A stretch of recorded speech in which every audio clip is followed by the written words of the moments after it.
Good day and welcome again to another relationship marriage hour. Um, Here with your host, Dr. Maria McDonald, and myself, Dr. Alvin Hepburn, out of Nassau, Bahamas. It's a privilege that you have decided to join us today. Yes, this program is brought to you by Love Bay Afrobeat Music Talk Radio, your number one African Caribbean diaspora online radio.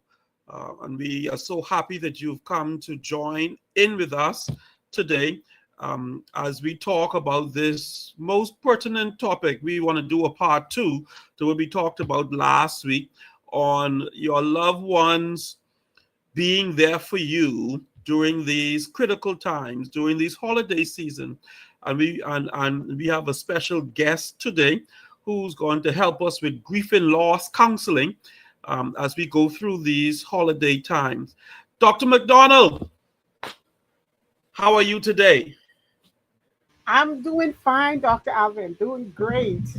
Okay, good, good, Thank good. you. We missed you last week, and we had technical difficulties. So Pastor Sweeting was not able to join us for a long period of time, but we talked about how what can also put stress on relationship and marriages is these holiday seasons where many of us for a lot of us we have lost very close loved ones, and when these seasons come around, the memories of them come flooding back into our minds, and we need a family that can be touched by our feelings, and to give us that opportunity that we can grieve even while we celebrate. So so um, the statistic says that during these holiday times, especially around the Christmas season, that suicide rates go sky high. Um, Abuse and all of that stuff go those the records show that it goes up during these times, and we want to give our listeners a handle on how to deal with the grief, how to deal with the loss, and how to deal with a loved one who may have lost someone. I am thinking, as I thought about this session today, that I have a very close friend who, on last year Christmas Day, her father died. Her father died on Christmas Day, and about 3 months later, her mother died. So you can only imagine what this season, the grief that she and her family will be going through. And not just that, the day before her father died, her father brother died. So an uncle died. So an uncle died on Christmas Eve, and the father died on Christmas morning. And then about 3 months later, the mother dies. So being in that, going through that trauma, going through that amount of loss, whenever Christmas comes, you know that's going to bring up that hurt. She's going to relive that for years to come. So, so the husband then needs to be um how I'm trying to find a good word. He needs to be able to deal with her according to that. Yes, you may want the celebration for the children, but a part of her would be stuck in what happened last year. So what we wanted to do was to um, share light on the fact that these things, this is life, and this is what happens, and how in marriages we need to be there as a support for our loved one. So that's the gist of what we talked about last week. Um, and we want to take it to another level in just providing counseling to those our listeners, that they'll be able to cope with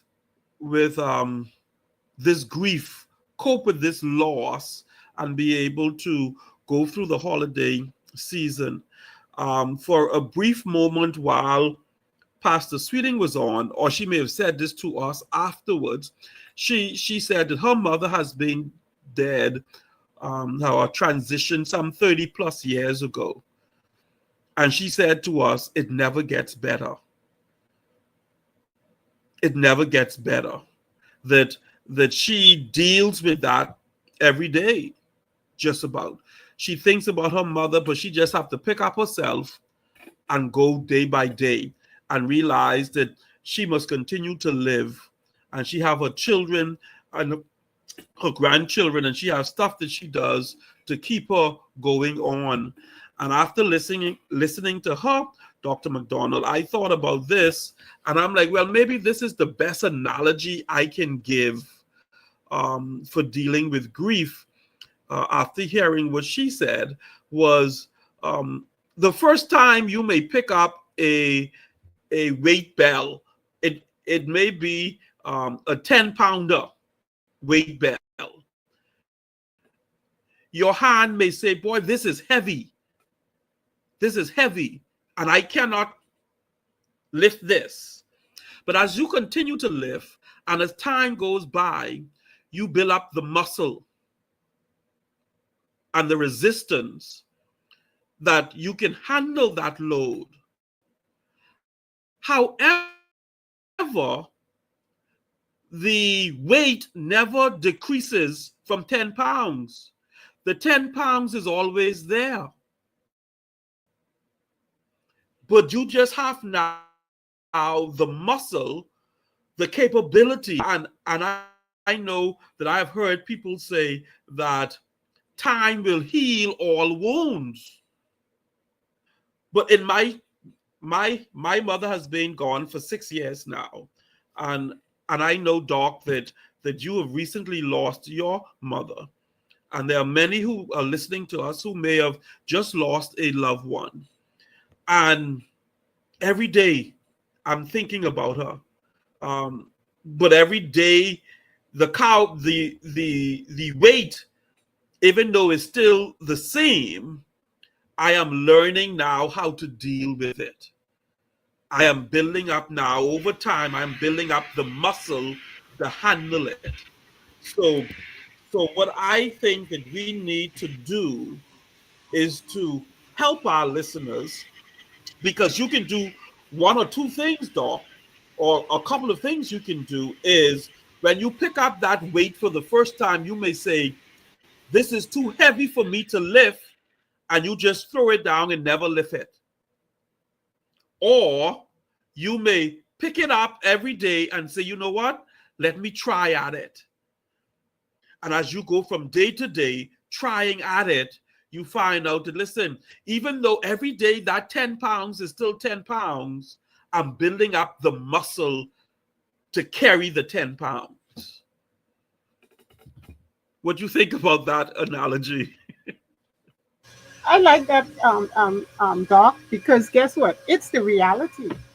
I Yeah, listened to you talk about Chaplain Sweeting's mother, 30 years, your mom, 6 years.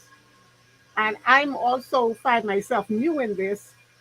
We have yet to celebrate my mom's first year.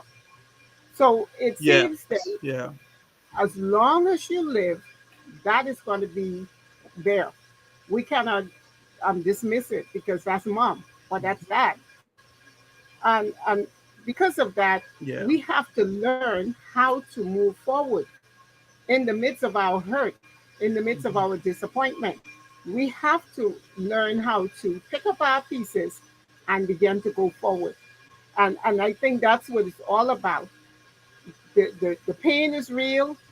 The grief, it's definitely real. Because if you've been Yes. with a person, Dr. Alvin, all your life, and Hmm. that's the only person you know, talk about mom or talk about a spouse, a child, Hmm. they have always been in your life. And that's why, Dr. Alvin, even in divorce, it hurts so badly because you Hmm. know because you've been with that person for a long time. And that is what makes it so hard to overcome. So we have to Yes. take it one day at a time, one day at a time. For me, I'm every day I'm thinking, I miss my mom. I wish I had her to talk to.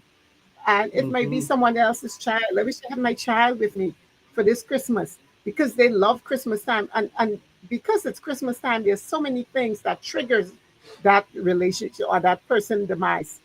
There's so many things Yes. that will trigger it, you know. Oh, they like the Mm-hmm. ham, or they like the turkey, or they were the life of the party. And the Mm-hmm. list is endless.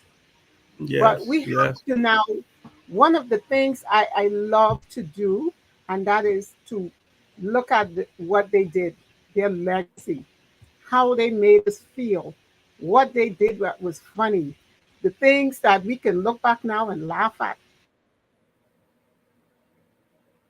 you know, those are the things that helps us to get beyond the hurt.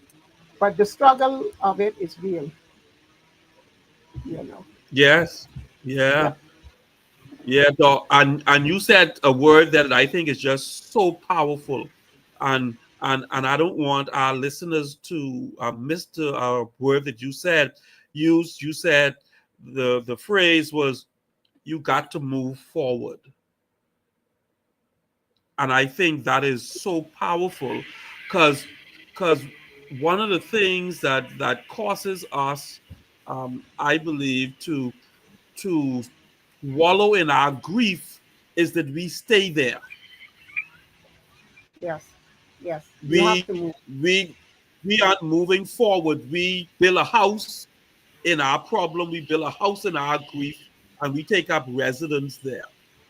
But I'm hoping that today that we will give our listeners more handles, more nuggets, and more information that they'll be able to some practical information of things that they can do that they can pick up and move every day.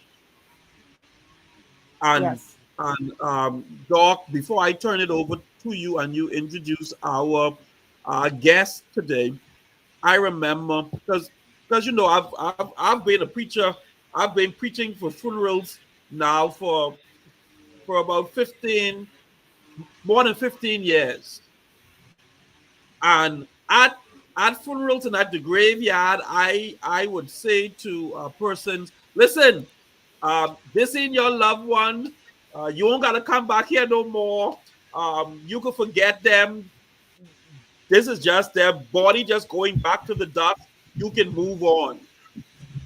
Mhm. And I thought that was so profound, so theoretically correct that I said that so much until my mama died.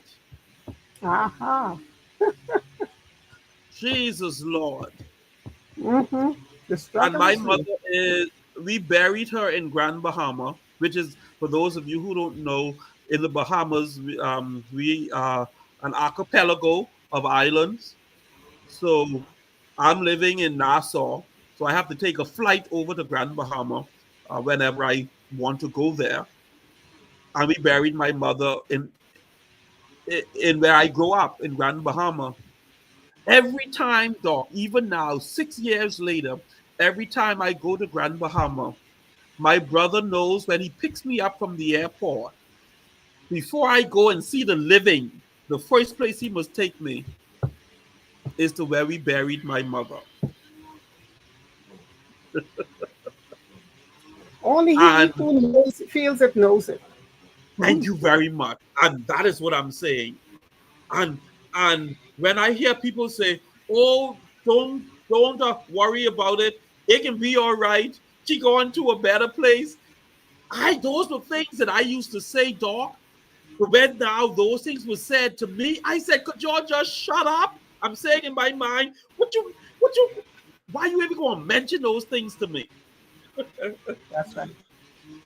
So we need help, That's right. Doc. We need That's help. right. It's So I it's turn it it's over not to as you. easy as you can say it. It's Yeah. not as easy. Separating from a loved one is nothing easy, but we Yes. learn once we go through, and we're happy that our guest, she will give us more insight into it. As we go through the grief process, we would be able to bring healing to ourselves. Um, we may not forget them, but we have to heal. So I am so happy to be able to introduce to our audience, our listening audience, our guest speaker for the afternoon, Dr. Barbara Stewart, and she is a grief counselor, certified grief counselor.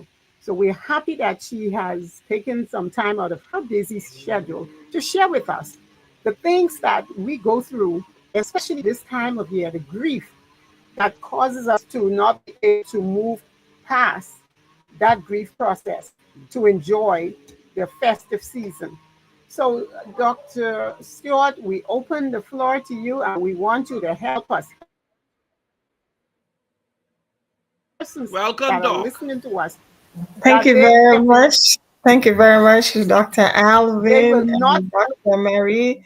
It's a pleasure to be here. I've been listening to what you both are sharing. Very interesting topic that we're dealing with. And I find grief is still like a taboo where people are afraid to talk about it and to share. And it, it, many times we say that when a person gives birth, we have the right things to say to them, to congratulate them, to celebrate them.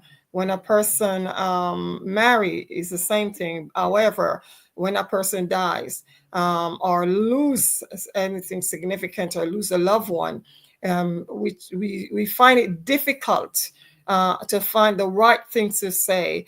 And many times people say the things that they think may be the right thing, like what you say, Dr. Alvin, is like in your preaching or doing a funeral, you tell them to move on, and the people are in a better place. But when you actually become the one that is wearing the shoes and somebody say that to you, how offended it seems, even though they think they're saying the right thing.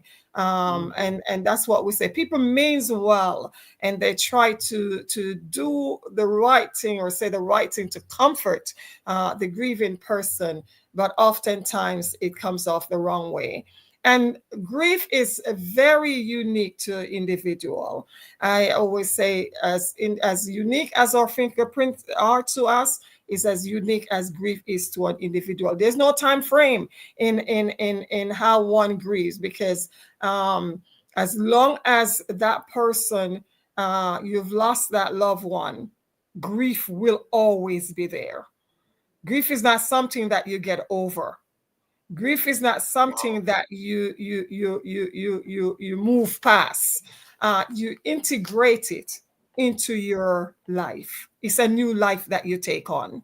And as long as that person is dead, you will grieve. How you grieve is another thing. Because as we know, you go through the different stages. And it's not a linear process that the stage go exactly as Kubler-Ross outlined it. Because 1 minute a person may be angry. A person may, at the beginning of the death, may accept that death, the death of that loved one. And then later on, they find that they are literally even bargaining with God. They find themselves at a place of anger and all that kind of thing. So it's different stages, and it's based on how that person chose to grieve. And the fact that you've lost your mom, I've lost my mom, Dr. Mary has lost her mom, we're not going to grieve the same way. So for me to say, oh, this is the way I grieve, and I think this is the way you should grieve, no, that's a taboo. Because the relationship with you and that person determine how you're going to grieve. Yes. So that's the fact that because we all lose our parents, our mom, then grieving is the same process that we all. Well, can I say something? Yes, please. Can I say something even there? Yes. Because what you were saying is just so powerful. But I even want to take it a step further. Yeah. I was talking with my siblings, and one of my brothers, he said to me, he said, Alvin, the mummy you know is different than the mummy I know. Very much So so. you can't even say to me, brother, I got over mummy's passing, so you need to get Yes. over it, because the mummy you experience is not the same mother I Exactly. experience. And I'm then glad you say that. even in talking, yes, and I'm even glad in you say talking that, with because them, I was about to touch on that. That even siblings, yes, and sometimes it causes rivalry in siblings, because you may be the person that grieve in the way that you still go out and you still celebrating and all that kind of thing. But deep down, you are hurting. And I, as your sister, may be the one that introvert. I locked in. I do not want to talk to anybody. I am crying all the time. And you're wondering, why is she crying? Or I am wondering, how are you, Art, you could be going out and going on with life as though it's normal when we lost our mom. And it may come to the point where I may think that you didn't love mom the way I love mom. And these things start happening where families start having a rivalry, because this one is saying, I don't think you really truly love mom. And this one is saying, well, you get over it because mom is gone already, and all that kind of thing. We have to respect each other the way each other grieve. You have to respect. Talk, dog, talk it, dog. And the other thing is, a grieving person doesn't always, they don't need to be fixed. They're not broken. So we always try to fix somebody that is in grief. And because as human beings, we like to fix.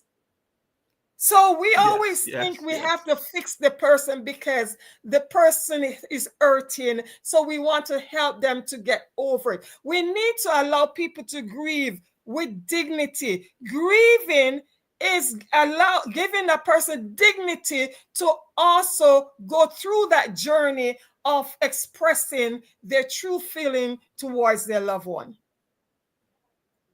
So we have to honor the person as they grieve. The other thing is witnessing the grieving person. Witness, just to be there to witness, just be present, just to support.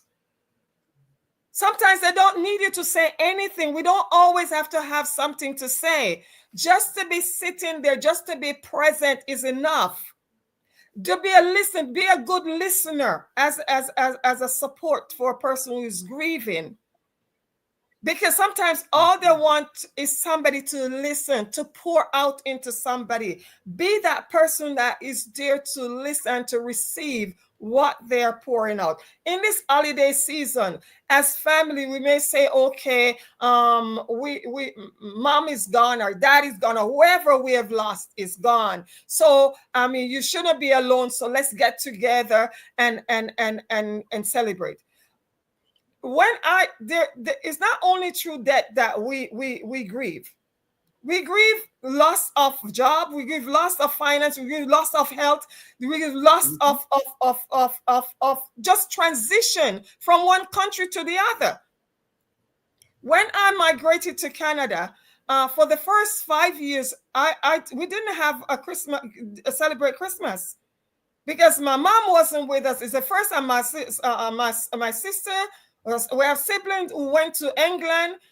Some of us came to Canada, some went to the States. And as a result, I could not come to a place where I could celebrate because it's the first time we all were never together.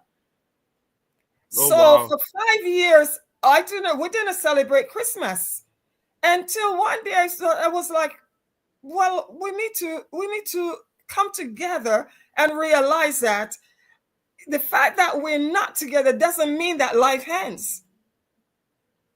And then we started to celebrate. Well, we'll bring other people in who didn't have family to celebrate, to come and celebrate with us.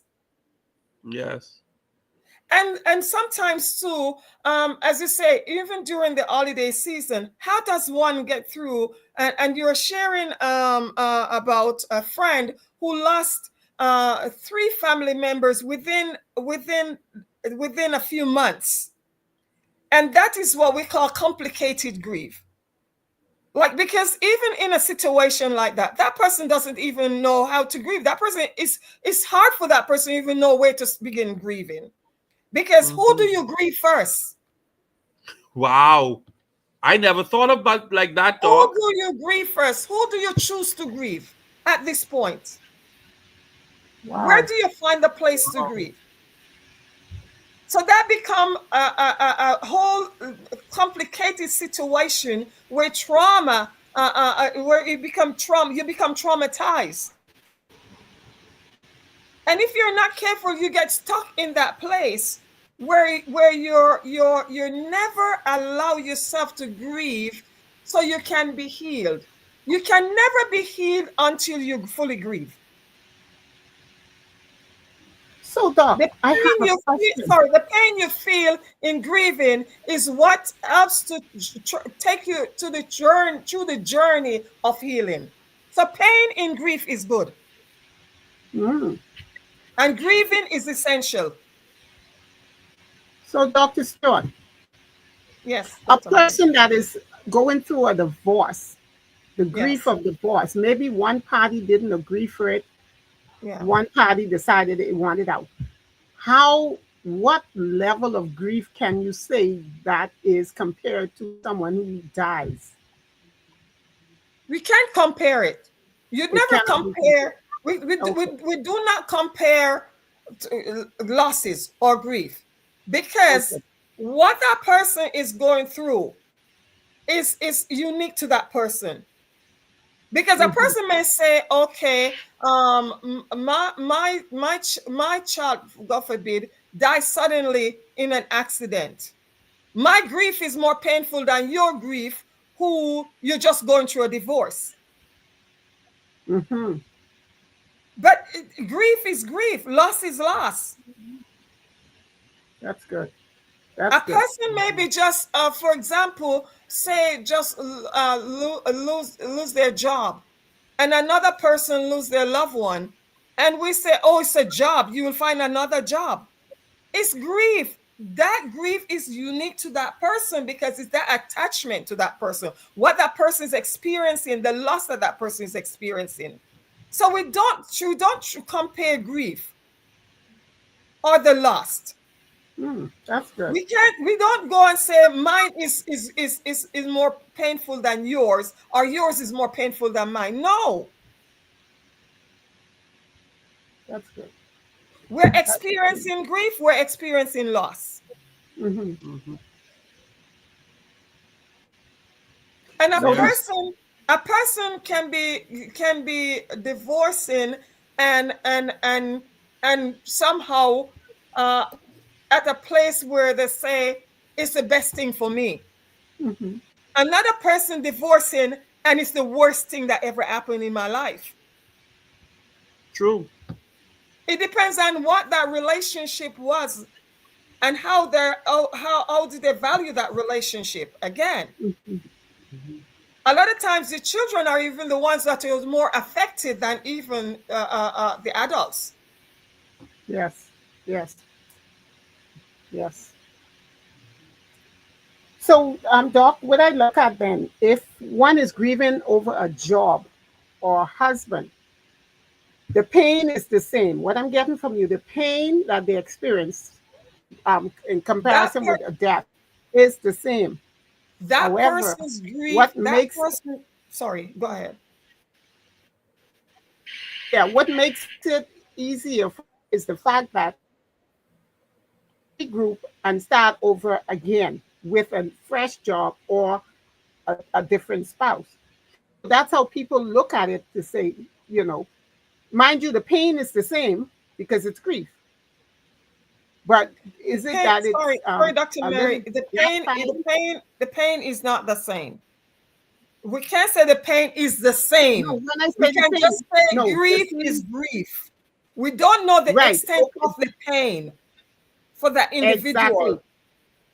But I'm looking at pain in general.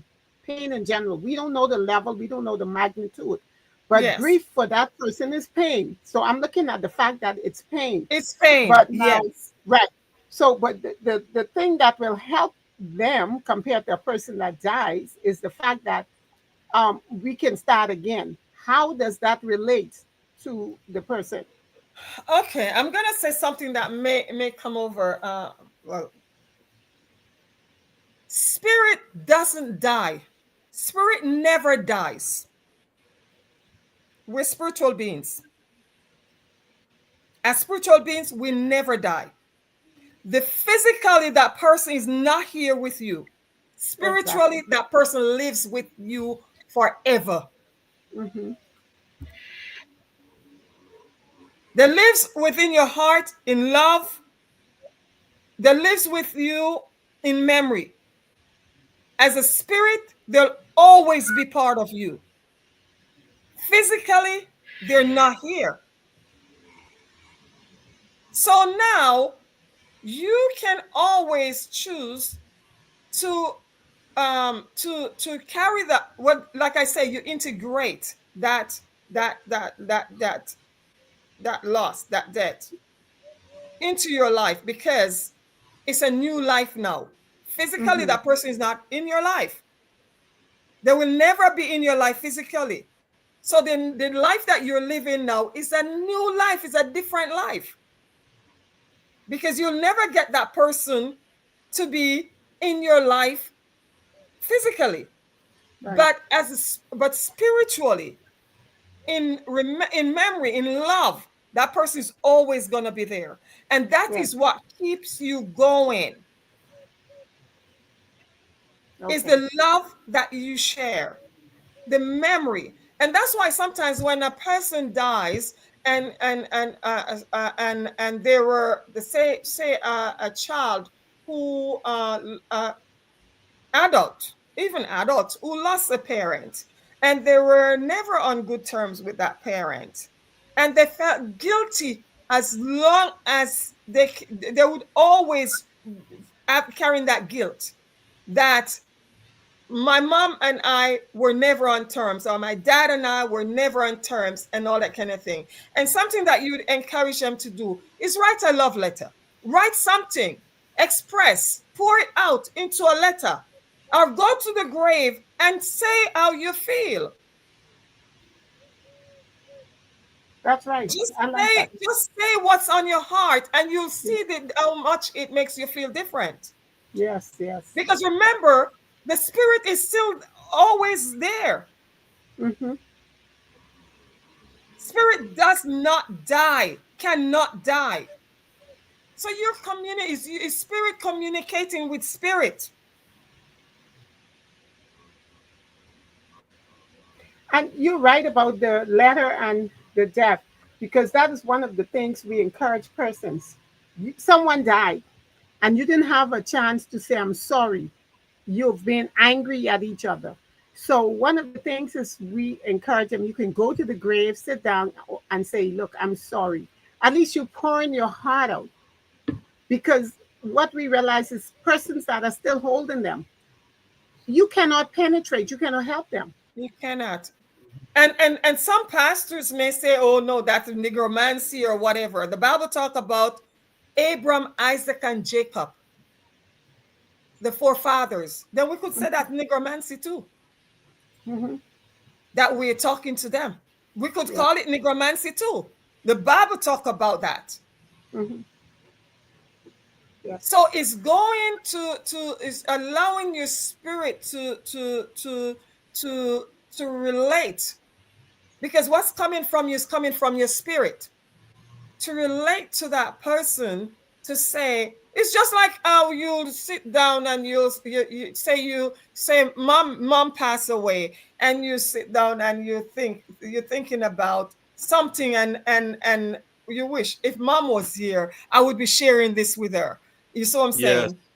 saying? It's like saying it out loud. Just think of mom's spirit is there watching over or whatever. And you say, Mom, I know if you were here, you would be laughing with me saying this, or your grandson did this. And I know you'd be very proud of him. And I know you're physically not here, Mom, but I know your spirit is somewhere. So I just want you to let you know that he did this well. He did this in school, and it was he was so proud that he accomplished this. And I just want to let you know that, Mom.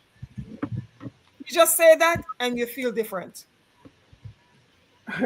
I don't want to go there, but here. But listen, the Bible speaks about a great cloud of witnesses that are cheering us on. Yes. And could it be that they are also for those that die in the Lord? They are among In the those Lord. Yes.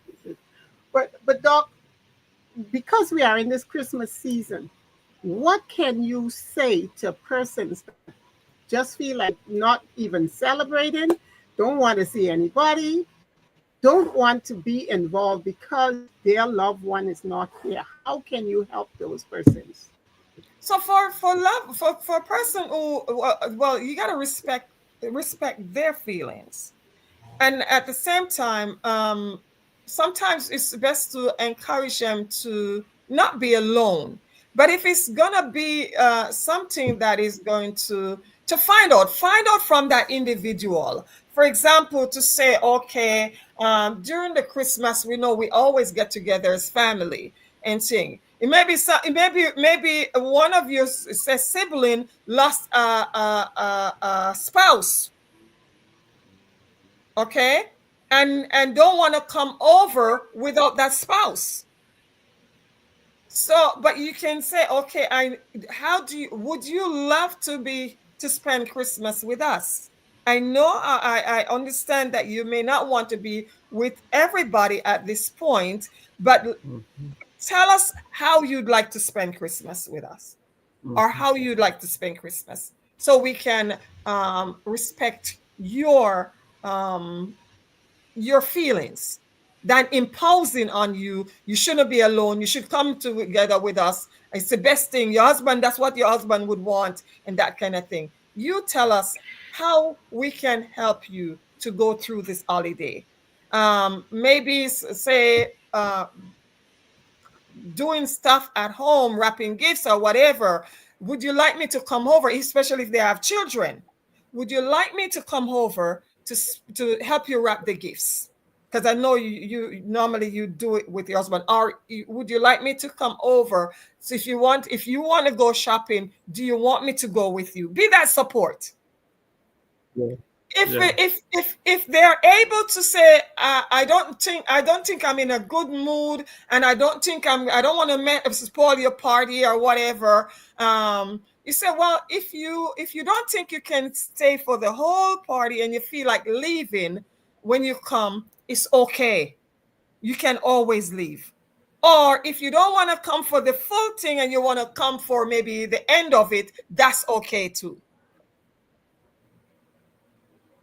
And also, as family, one of the things that could be done is say, your mom, Dr. Mary, mom just passed. And I don't know if you normally bring mom over for Christmas, how you do it. But if you bring mom over for Christmas, you can say, okay, in honor of mom, we're going to light a candle to remember mom at this place. Or something that mom would love, that you're serving, that everybody partake in that, or make sure it's served if you think that's what would be suitable for everybody, not just you taking up on your head either to say, okay, I think that's what mom would want, so that's what I'm doing. But others are going to be there that may be hurt by you doing that. So to have a collective conversation to say, what do you all think we should do? But we would like to celebrate mom. And if somebody is there and is broken down, crying, just respect that.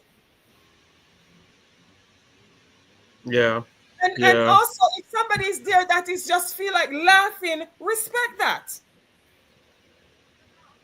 Because the whole idea is to respect each other as we grieve. Dr. Barbara, I like those suggestions because yeah, what I'm hearing is that we can encourage them, but do not force them. Yes. If they are do not force them to do. Yes. If they allow them to do what they're comfortable with. Yes. And I love the fact that once we come together, we will do something in honor of that person. And I think Yes. that is so good because we as family we are talking now about coming together to keep the togetherness without my mom, and Yes. that's not easy, right? But we all want to come together because that's what we always did with her. And last year October, I remember her saying that she wanted us to have a birthday for the last time. She was preparing to leave. Mm-hmm. So, it's not easy. And I feel for those that are going through this hard time during this Yuletide season. But as you said, one step at a time. If it's a very small step, that's fine. Yeah. Take your time, but you know, And be always willing to accept no, because the person may say no, I don't think it's the best time for me right now to be with family. Respect them for that. yeah, But but try and be a support in whatsoever way possible that that person may need a support. The other thing too is even setting the table. Mom always sit at this place in at the table. You don't even have to let anybody sit in mom's space. You can always have it open, yeah, just knowing that her presence is there. yes, You not say, okay, we're gonna fill it up. So mom is not here, so somebody can sit there or that kind of thing. But again, it's a collective. It's how the family may want to celebrate at this yeah. point. Very good, very good, Dr. Alvin. Oh, y'all were breaking up. I could have barely hear for a little while, but all that I got, Dr. Stewart, it is excellent. It is on point, and and I feel that as we go through, and it isn't just the holiday season; it's just heightened during the holiday season, but is every day, all day, 24/7, that we need to be the support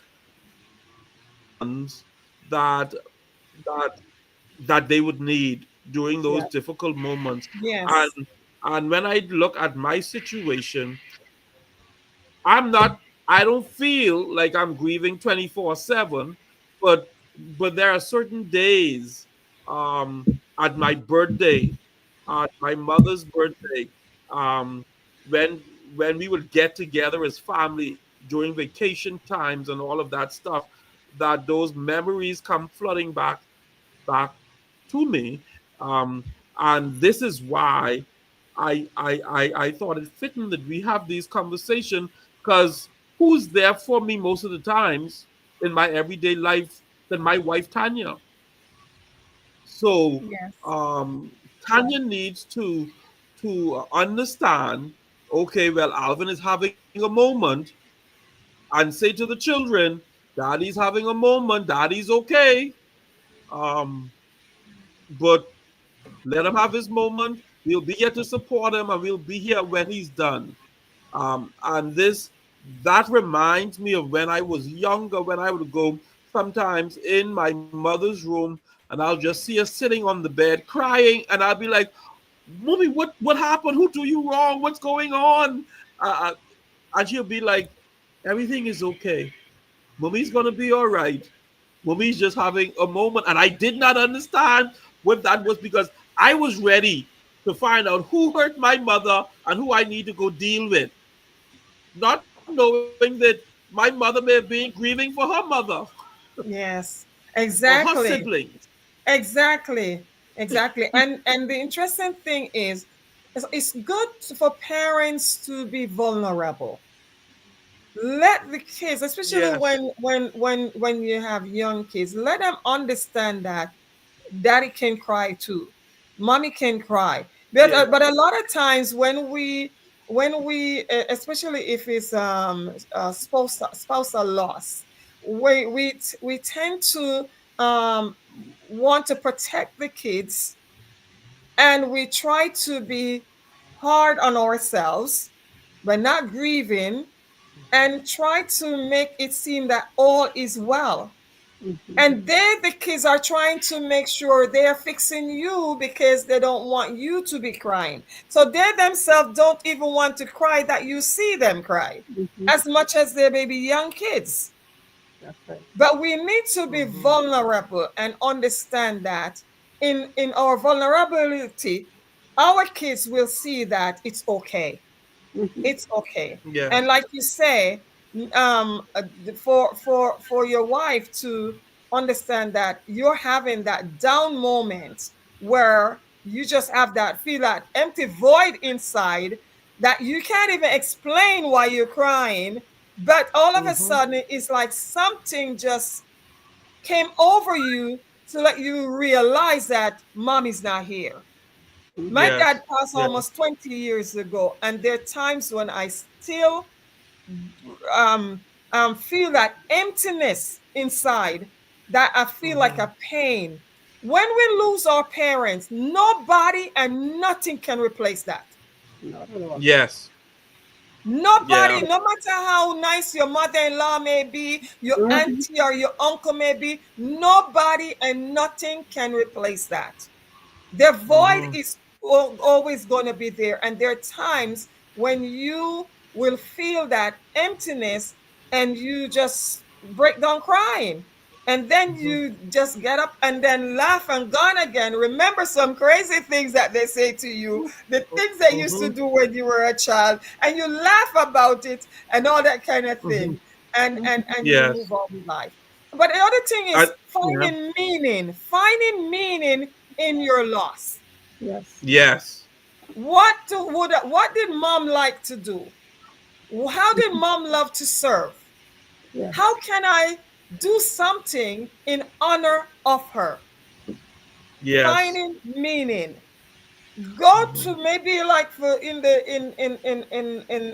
holiday season, there might be some family that maybe a lot of our parents love to give, Mhm. love to serve, love to make sure Yes. the neighbor is fine. So Hmm. is it okay for me to prepare something and take to the neighbor and tell them that this is for you in memory of my Yes. mom? Yeah. Yeah. And Doc, Finding meaning. I want you to address this issue because I've seen it. I think I'm guilty of it for a long time. Is is that I hear people in our culture, they would say, "Oh, be strong. You don't have to cry. Be strong." And I think we need to address that issue, that because I'm crying doesn't make me weak, No. but Thank that's a you. part of the healing process. Definitely. Definitely. Because many And it's people, when they say be strong, they want you to stop crying. They just want you to put a smile on your face. But I ain't for that right now. no, Please talk about that. especially when it comes to boys, especially when it comes to boys or men, it's like, oh, you have to be strong. You have to be strong. Even young boys that lose their mom or dad, sorry, like the dad pass away, mom, you'd hear mom or people say, you have to be the man in the family now. You have to be Yes. strong. You cannot cry. Mhm. Boys don't cry. And this is bottled inside and affect this child even up until adult, Mm. where they become husbands and they don't know how to express emotion. They don't Wow. know how to Yeah. express feeling because they constantly hear, you do not cry. You're not supposed to cry. Crying is therapeutic. It brings healing. It's okay to cry. Jesus wept. Yes. It literally washes the soul. Mm. So we need to, and that's why we have tear glands. and tears. It's for a purpose. It's a purpose. Okay. It's for a purpose. So we need to stop telling people to not to cry, and you cry enough. It's time to pass that stage. No, like I said before, you are the greatest expert on your grief or in your grief. Mhm. Nobody else, not even the grief counselor, because you are the one who tell us how you want us to witness your grief. Not we tell you how to grieve. So Wow. you are the greatest expert in the process of your grief. So, Dr. Barbara, a male that is, who would have gone through the grief process, would have heard the words, "You don't have to cry, suck it up and move on," but yet he has all this hurt inside. How detrimental can this be in a relationship? Very detrimental, because lack of grief is what literally bring out the trauma that we're dealing with psychologically right now, where we have so much mental issues psychologically. Mm. Is because people are not allowed to go through that journey of grief. It's not only in loss of loved one, even in abusive environment, abusive home, Hmm. abusive situation, where the lose um we say that foundation of love,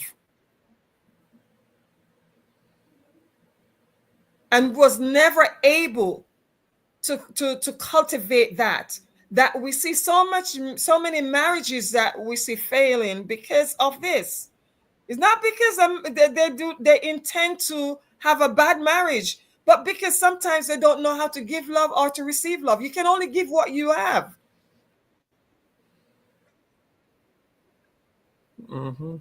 So if you don't, if you were never nurtured in that area, how are you going to be a nurturer? How are you going to be Yes. able to love your wife when even if she's a loving person and try to love you, you don't know how to express your emotion, and deep down you want to love her, but because of what you were the way you were brought up, and what you were told as a young man growing up, and the trauma that you experience is what color your adulthood, what shape your adulthood. You don't know how to express love to your kids. You don't know how to express love to your wife. So Oh my. there's a discord. There's a disconnect there. And you're a good person. You truly want to, Wow. but you don't know how to, because that trauma Wow. has Wow. never been dealt with. That Yeah. wound is still there. And sometimes what happened to a child lost their parent at a very young age, and children does not know how to express grief. No. So a child will be playing now. We refer to children in grief as the forgotten grievers, Oh. because one, parents tend to try to protect them by lying to them, thinking that they cannot tell them the truth. And two, it depends on the age range of that child. Up to age, say, 12, they're still concrete in their thoughts. So they're thinking that that person is going to come back at Yeah. some point, until they never see that person. So they feel that they have been abandoned and neglected. And that spirit of abandonment affect that child as adult, as traumatize that child, that growing up as an adult, they always, even into marriage, always feel that they're going to be abandoned, they were never loved, is they've done there's always rejection, and all that kind of thing that affects them even as adults, not dealt with, and they're stuck in that place as a child, even as an adult. It's an adult. Is there any way help can be given to these persons? I Because do as think you so. It's speak, Doc, always there's always help for a person, but the person have to realize that they need help. Because you can't help a person if they don't acknowledge that something is wrong, and sometimes they don't even know what it they is don't know that is affecting them. exactly. So they have normalized this state of life to That's become, right. I'm just unfortunate, I'm just lucky that nobody loves me. And the thing is, they literally build a wall where they're always trying to protect themselves from being rejected or being um being left alone, rejected, or despised. Wow. Yes, yes.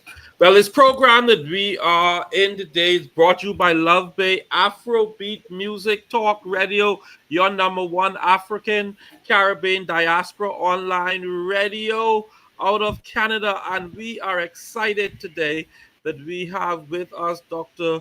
Stewart. She is talking about grief and loss. She's doing some, giving us some tidbits on how we can make it through these holiday time. So we want you to join us and to share this broadcast. We are on Facebook, YouTube, LinkedIn, StreamYard, X, and like. So we want you to click and like, subscribe, and share Love Bay to your friends that they can be a part of this conversation. You have any questions, any comments, you can post it, you can send it to us.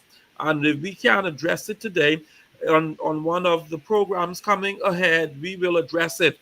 Text us at 437-778-3299. That number again that you can call or text is 437-778-3799. You can even WhatsApp us at that number. So Three, we are almost out of time, Doc. We are almost out of time, Dr. Stewart. We want to give you just a few minutes. We have about 2 minutes left. We want you to take about a minute and summarize for us how we can deal with grief and help a loved one dealing with grief during this holiday season. Dr. I would Stewart. say the best thing to do is to respect them, respect your loved one as they go through the process or the journey of grief.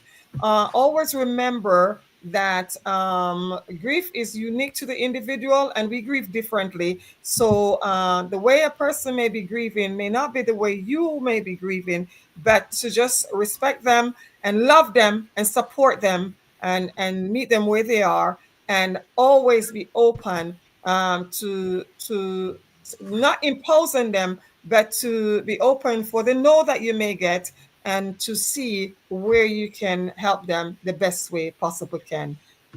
It's the holiday is a very hectic one, usually Christmas.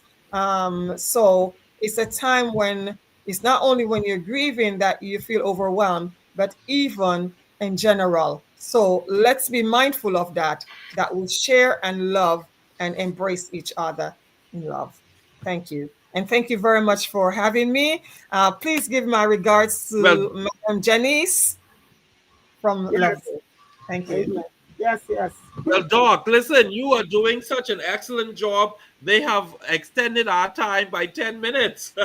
Oh, wow. So we have 10 more Oh, minutes, yes, oh, that wow. we can further discuss this thing because this is a very important topic. And Doc, you said something that I don't know if our listeners may have picked up. Um, but grief is something that we carry continuously. And if Yes, if it is not expressed, if it's not dealt with, it can be bottled up, and that can lead to trauma. That could lead to outbursts. That can negatively affect the family. Yes. And this isn't just husbands, but this could be wives. This can be children. Everyone dealing with a loss, Yes. now going through that grieving process, can be a rift, can bring a rift in the family, but we need to be wise and cognizant of what is happening so that we can deal with it. Now, in our extended time, this is you know how when you're playing basketball or you're playing football and you go overtime. In our overtime, Doc, we need to give our people a handle on how to realize, how to acknowledge, how to see, and be able to discern that, hey, Johnny isn't really behaving like Johnny. Maybe Johnny is grieving, and I need to be there to assist. Is there anything you can help us with, that we can have that practical um, aspect of it, that I could see, okay, this one is going through this, and this is what I may need to do.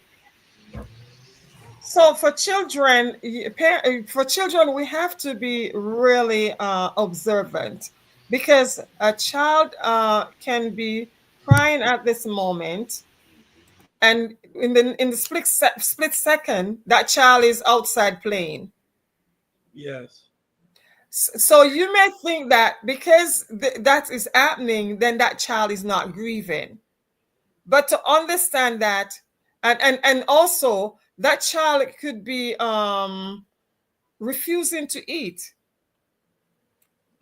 and also be crying all the time. So there are different ways and behavior that may be depicted for different child, different behavior. So it's for the parent to understand the child and know that this child could be going through or dealing with this, but also to bring the children together and to help them to understand what is happening. Talk to them, communicate with them, have them be open to express their feelings. Talk to them to let them understand what is happening, what has happened to dad, what has happened to mom, what has happened to grandma, even what has happened to us moving from that school, that home where we were, to this new home that we are, and all that kind of thing. Because sometimes it's moving from one location to the other. Yeah. That child start behaving a certain way in school and become problematic, and we think, oh, you should be happy because I'm giving you everything. You have everything to your comfort. But loss is loss, like I say. Grief is grief, and that person, maybe that child may be missing the school, missing that environment, missing the friends. So it's for parents to understand that from a perspective of a child or from children. Now for adults, is to sometimes adult may just want to be alone or just isolate his or herself, and it's for you to say, how can I be of support? Because saying how are you is a big question. There's so much to say because the person may not even know how they are at this point. How can I be of support to you? What can I do to be of support? Would you like me to do this, or would you like me to do that at this point? And that may be giving that they may that in with the answer that may give you the direction of how that person would like you to be. Or like you say, Dr. Alvin, is you having that down moment where your wife may realize that, well, you don't seem like yourself today, and to know that, okay, my husband is having a down moment, to talk to you to see, do you want me to be with you at this moment? Would you like me to sit with you? Do you want to talk? If you don't want to talk, is there anything that I can do to be of support? And if you just want to be alone, is to say, okay, to the kids, dad want to be alone now. Dad is having one of those days where dad just want to have some quietness. So let's give dad some quietness at this point. So I don't know if that helps. Perfect, Doc. Perfect. You hit the nail right on the head. Thank you. Thank you. And and it all boils down to you have to be sensitive to Yes. the feelings of your loved one. Yes. And if you truly say that you love an individual, you would do your best to try to help and protect their feelings, help to be that support system that they need. Because grief is, wow, it we can't even describe it. It is there. Is very weighty, and it's good to know that you have a support. And one of the things to Dr. Maria that I want to say and to bring you in on is it's good to know that the support is there, because that helps to bring you out of those, because you could go in a dark place in grief where you just go into yourself. But it's good to know that you have loved ones and people who care for you, and that also can lend a helping hand to you coming out of that dark spot. What do you think Yes. about that? That family support and support of our friends, that is what we need. I Yes. heard Dr. Stewart said something earlier. Sometimes we have that in our men, even women. They're grieving, but they think that's normal. So they do not see anything wrong with them. They feel that's a part of them. But when we can have people around us who can help us to realize this is not how you are. You're not always snapping. You're not always biting. You're not. This is not you.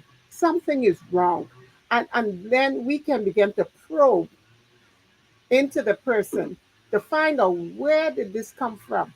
Because as you were speaking about it, Dr. Stewart, I see this being a problem and some of the things that cause relationship problems because Yes. he may have gone through some kind of trauma, some kind of grief, and he didn't deal with it. It was not resolved. So now he's just lashing out every time he comes home. He has a problem. Something is not right, you know. But if we have that support, Dr. Alvin, like you say it, if we have the support of our loved ones who know us and who know that he's acting kind of strange, you know, even the wife, we can sort of help to bring healing help to these persons, you know. And most of the times they may not open up right away because they feel, you know, no one will understand, Wonderful. nobody cares, Yeah. and the list is endless. But A lot we of times people are afraid of being judged that right. because Yes. we're quick to judge them, and also it depends on if growing up they were always being judged, criticized, and told they're never gonna amount to anything, they're never Yes, gonna be anything worthwhile, and that kind of thing. So all these things affect one up to that stage.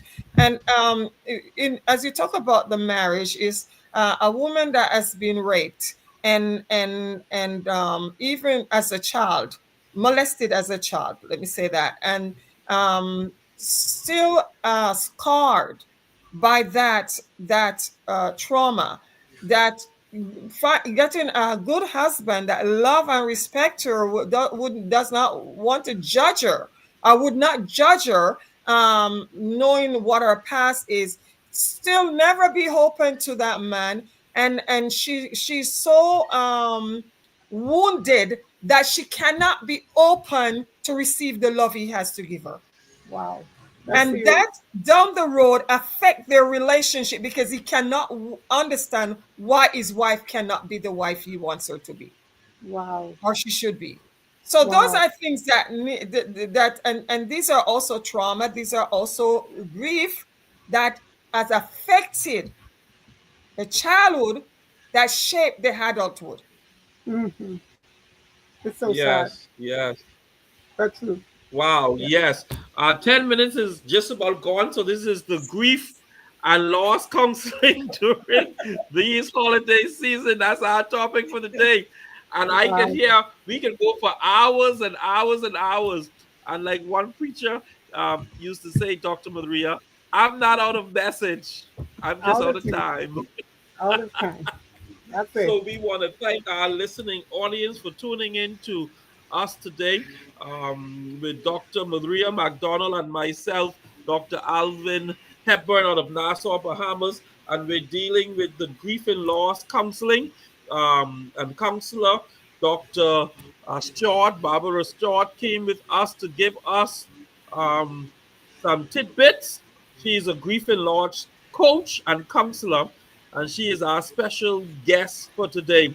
And we want to thank you for tuning in to us today here at the Relationship and Marriage Hour.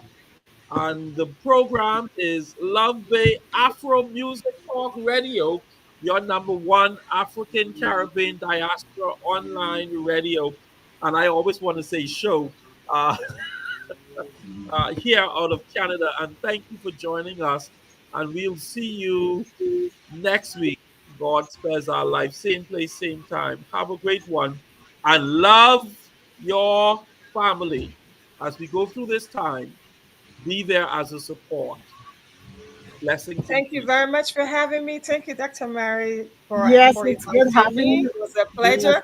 And I just want to say, love yourself first. In that's loving Yes, yourself, you'll be able to love others. You cannot that's give it. what you yes, don't have. Have a blessed yes, week. Thank you, Dr. yes. Alvin, for having me. Thank you. Blessings. Yes, thank you, Dr. Thank you, George. Dr. Stewart. Yes. Till next time.